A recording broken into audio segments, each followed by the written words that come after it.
आकाशवाणी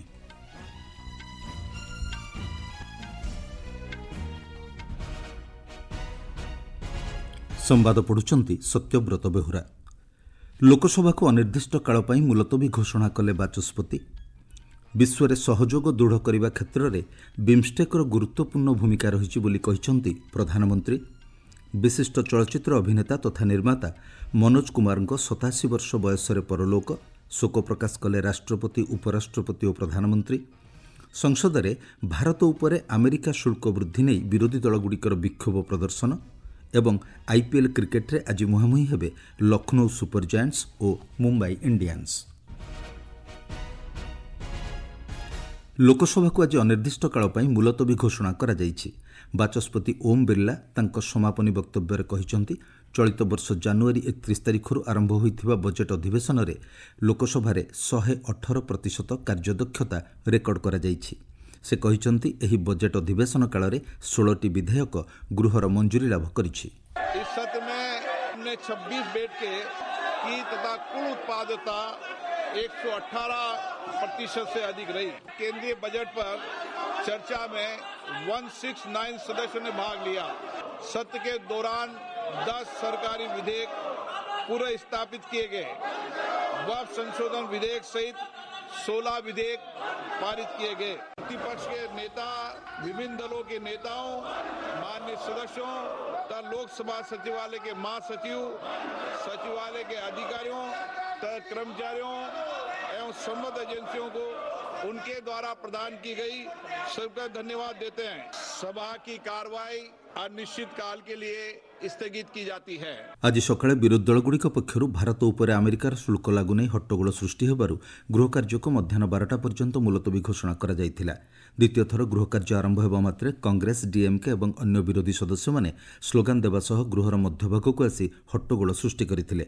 अन्य पक्षरे सोनिया गांधी देइथिबा मंतव्य वाकफ संशोधन विधेयक संविधान प्रति अपमान पाई ट्रेजरी बेंच सदस्य माने क्षमा प्रार्थना दाबी करथिले। हट्टगोल मध्य बाचस्पति प्रश्नकाल आरंभ करने लगी प्रयास करथिले मध्य सफल होई नथिले। अन्य पक्षरे राज्यसभा को अपराह्न 1टा पर्यंत मुलतवी रखा जायथिला। अधिवेशन आरंभ होबा मात्रे हट्टगोल जोगु गृह कार्य 12टा पर्यंत मुलतवी रहितिला। पुणी गृह कार्य आरंभ होबा मात्रे पश्चिमबंग में शिक्षक चयन घटना को नहीं ट्रेजरी बेंच सभ्य माने हट्टगोल करथिले। ସେହି ସମୟରେ ବିଜେପି ସଦସ୍ୟ ଲକ୍ଷ୍ମୀକାନ୍ତ ବାଜପେୟୀ ପଶ୍ଚିମବଙ୍ଗରେ 25,000 ଶିକ୍ଷକଙ୍କୁ ବରଖାସ୍ତ କରିବା ସମ୍ପର୍କିତ ସୁପ୍ରିମକୋର୍ଟଙ୍କ ନିର୍ଦ୍ଦେଶନାମା ଦେଖାଇଥିଲେ। ସେ କହିଥିଲେ ଶିକ୍ଷକମାନଙ୍କ ଚୟନ କ୍ଷେତ୍ରରେ ସଂରକ୍ଷଣ ନୀତି ଏବଂ ଅନ୍ୟାନ୍ୟ ନିୟମ ସଠିକ୍ ଭାବେ ଅନୁସରଣ କରାଯାଇନଥିଲା। ତୃଣମୂଳ କଂଗ୍ରେସ ସାଂସଦ ତାଙ୍କ ଅଭିଯୋଗକୁ ଖଣ୍ଡନ କରିଥିଲେ। ତେବେ ଗୃହରେ ହଟ୍ଟଗୋଳ ଜାରି ରହିବାରୁ ଅଧ୍ୟକ୍ଷ ଜଗଦୀପ ଧଙ୍କଡ଼ 12ଟା ପର୍ଯ୍ୟନ୍ତ ଗୃହକୁ ମୁଲତବୀ ଘୋଷଣା କରିଥିଲେ। ଆଜି ହେଉଛି ସଂସଦର ବଜେଟ୍ ଅଧିବେଶନର ଶେଷ ଦିନ। विश्वर विकास एवं सहयोग दृढ़ करने क्षेत्र में बिम्स्टेक्र गुरुत्वपूर्ण भूमिका रही बोली प्रधानमंत्री नरेंद्र मोदी कहिसंती। थाईलैंडर बैंकक ठारे आज चलिथिबा 6ठ बिम्स्टेक शिखर सम्मेलन में जोगदे प्रधानमंत्री श्री मोदी 21 सूत्री कार्य योजना संपर्कित प्रस्ताव उपस्थापन करिसंती। एही योजनागुड़िकरे विभिन्न क्षेत्र में सहयोग सृष्टि उपरे गुरुत्व दिया जाइछि। बिम्स्टेक सदस्य देशमानक मध्यरे व्यवसाय वृद्धि को त्वरान्वित करने लगी समय आसीछि बोली श्री मोदी कहवा सह बिम्स्टेक चैम्बर ऑफ कॉमर्स गठन लगी प्रस्ताव दैछंती। याछड़ा स्थानीय मुद्रा रे देश देश मध्य वाणिज्य वृद्धि लगी व्यवस्था करने उपर अनुध्यान करने मध्य प्रधानमंत्री प्रस्ताव दैछंती। आईटी सेक्टर शक्ति वृद्धि दिगरे बिम्स्टेक सदस्य देशगुड़िक अधिकरू अधिक प्रजुक्ति विद्यारे दृढ़ होगा उपर प्रधानमंत्री गुरुत्व दैछंती। किछि दिन पूर्व म्यांमार और थाईलैंड रे घटिथिबा भूमिकंप को स्मरण करी प्रधानमंत्री विपर्यय परिचालना क्षेत्र में सदस्य देशगुड़िक मिलिमिशि कार्य करने लगी से आह्वान दैछंती। से कहिसंती भारत में बिम्स्टेक्र विपर्यय परिचालना उत्कर्ष केन्द्र स्थापन कराजिबो। एही अवसर में प्रधानमंत्री विश्व शांति और सुरक्षा क्षेत्र में दृढ़ पदक्षेप ग्रहण करने लगी समस्तक सहयोग कामना करिसंती। से कहिसंती बिम्स्टेक नुआ रणनीति स्थिर करने लगी सामर्थ्य रखिछि।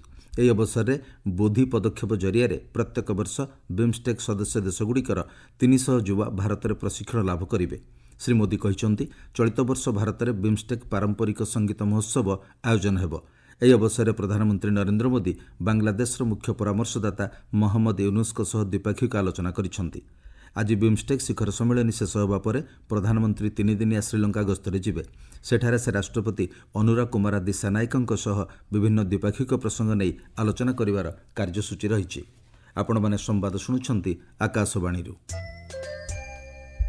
ସଂସଦରେ ଆମେରିକା ଦ୍ୱାରା ଭାରତ ଉପରେ ଲାଗୁ କରାଯାଇଥିବା ଶୁଳ୍କ ବୃଦ୍ଧିକୁ ନେଇ ବିରୋଧୀ ସାଂସଦମାନେ ବିକ୍ଷୋଭ ପ୍ରଦର୍ଶନ କରିଥିଲେ। କଂଗ୍ରେସ, ଡିଏମ୍କେ ଏବଂ ଅନ୍ୟ ବିରୋଧୀ ଦଳଗୁଡ଼ିକ ସଂସଦ ପରିସରରେ ଏହାକୁ ବିରୋଧ କରି ସ୍ଲୋଗାନ ଦେଇଥିଲେ। ଶୁଳ୍କ ବୃଦ୍ଧି ସମ୍ପର୍କରେ ସରକାର ସଂସଦରେ ଜବାବ ରଖିବା ଲାଗି ସେମାନେ ଦାବି କରିଥିଲେ। ସଂସଦ ବାହାରେ ସାମ୍ବାଦିକମାନଙ୍କ ସହ କଥାବାର୍ତ୍ତା ବେଳେ କଂଗ୍ରେସ ସାଂସଦ ଗୌରବ ଗୋଗୋଇ କହିଥିଲେ, ଆମେରିକାର ଶୁଳ୍କ ବୃଦ୍ଧି ଭାରତର କୃଷି କ୍ଷେତ୍ର ଏବଂ କ୍ଷୁଦ୍ର ଶିଳ୍ପଗୁଡ଼ିକୁ ପ୍ରଭାବିତ କରିବ।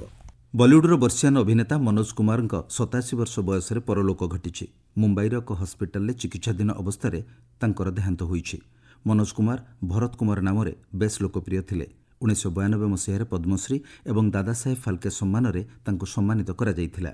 ରୋଟି କପଡ଼ା ଅର୍ ମକାନ, ଆଦମୀ, ଉପକାର, ଅମାନତ ଆଦି ଚଳଚ୍ଚିତ୍ରରେ ସେ ନିଜର ନିଖୁଣ ଅଭିନୟ ଦ୍ୱାରା ଦର୍ଶକଙ୍କ ମନ ଜିଣି ପାରିଥିଲେ। ଦେଶାତ୍ମକ ଚଳଚ୍ଚିତ୍ର ଓ ସାଂସ୍କୃତିକ ମୂଲ୍ୟବୋଧ ଭିତ୍ତିକ ଚଳଚ୍ଚିତ୍ର ପାଇଁ ସେ ବେଶ୍ ପରିଚିତ ଥିଲେ।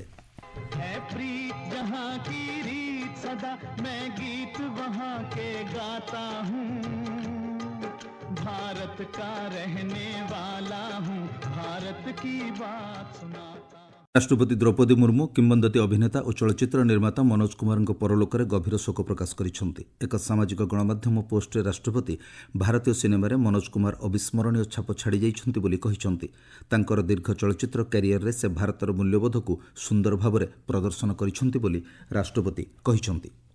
दादासाहेब फाल्के पुरस्कार प्राप्त किंबदंती अभिनेता मनोज कुमार देहांतरे उपराष्ट्रपति जगदीप धनखड़ गभीर शोक प्रकाश करिसेंति। से कहिसेंति मनोज कुमार तांकर चलचित्र रे देशात्मबोधक भावना एवं भारतर सांस्कृतिक मूल्यबोधकु निखुण भावरे दर्शाइछन्ति। परवर्ती पीढ़ी को यह प्रेरणा जोगाइबो बोली से कहिसेंति। प्रधानमंत्री नरेंद्र मोदी तांको परलोकरे गभीर शोक प्रकाश करिसेंति। सामाजिक गणमाध्यम पोस्टरे प्रधानमंत्री मोदी कहिसेंति, मनोज कुमार को भारतीय सिनेमार कर्णधार बोली कुहाଯାଏ। से कहिसेंति तांको चलचित्र गुड़िकरे देश प्रेमर भावना बारी होई पड़े। एही किंबदंती कलाकार और निर्मातांको चलचित्र गुड़िक आगामी पीढ़ी को प्रेरणा जोगाइबो बोली श्री मोदी कहिसेंति। अभिनेता तथा चलचित्र निर्माता मनोज कुमार परलोकरे प्रतिरक्षा मंत्री राजनाथ सिंह शोक प्रकाश करिसेंति। सामाजिक गणमाध्यम पोस्टरे मंत्री कहिसेंति, मनोज कुमार कलात्मक कार्य माध्यमरे से अमर रहिबे। तांको चलचित्र गुड़िकरे देशप्रेमर प्रतिफलन देखिबाकु मिलिथाय बोली श्री सिंह कहिसेंति। उपकार एवं पूरब और पश्चिम चलचित्र रे भारतीय संस्कृतिर प्रदर्शन जुग जुग पई अमर होई रहिबो बोली से कहिसेंति। पश्चिमबंगरे 25,000 स्कूल शिक्षकों नियुक्ति को अवैध दर्शाई सुप्रीमकोर्ट बातिल करिथिबारु आज बीजेपी मुख्यमंत्री ममता बानार्जी को कड़ा समालोचना करिछि। नुआदिल्ली रे गणमाध्यम सह कथबार्ता बेले दलर राष्ट्रीय मुखपात्र संबित पात्र कहिसेंति, पश्चिमबंगरे शिक्षकमानक नियुक्ति रे अनियमितता होईछि। से अभियोग करिसेंति, पश्चिमबंगरे दुर्नीतिर मात्रा एते परिमाण रे वृद्धि पाइछि जे लोकमाने न्यायालयर आश्रय नैछन्ति।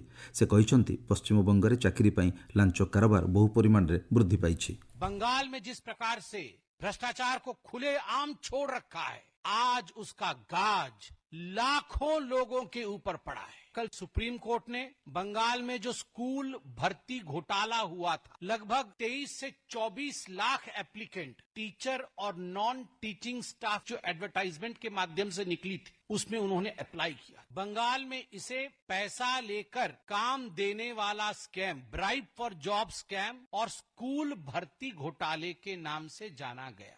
आईपीएल क्रिकेट रे आज लखनऊर एकना क्रिकेट स्टेडियम रे लखनऊ सुपर जायंट्स एवं मुंबई इंडियंस मध्य संध्या 7:30 रे मुकाबिला हेबो। गत संध्यारे अनुष्ठित मैच रे कोलकाता नाइट राइडर्स 80 रन ने सनराइजर्स हैदराबाद को परास्त करथिला। कोलकातार इडेन गार्डन ने अनुष्ठित ଏହି मैच रे सनराइजर्स हैदराबाद टॉस जीति फिल्डिंग ପାଇଁ निष्पत्ति ନେଇଥିଲା।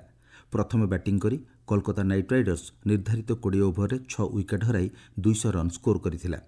एहार जवाब रे सनराइजर्स हैदराबाद 16 ओभर 4 बॉल ले समस्त विकेट हराई 120 रन संग्रह करने सक्षम होइतिला। कोलकातार भैरव अरोरा 3टी विकेट नैथिबा बेले वेंकटेश आयर सर्वाधिक 60 रन स्कोर करथिले।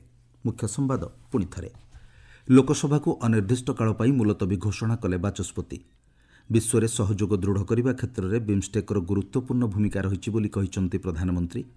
विशिष्ट चलचित्र अभिनेता तथा निर्माता मनोज कुमार 87 वर्ष बयस परलोक एवं आईपीएल क्रिकेट आज मुहांमुही हेबे लखनऊ सुपर जायंट्स और मुंबई इंडियंस। संवाद शेष ହେଲା।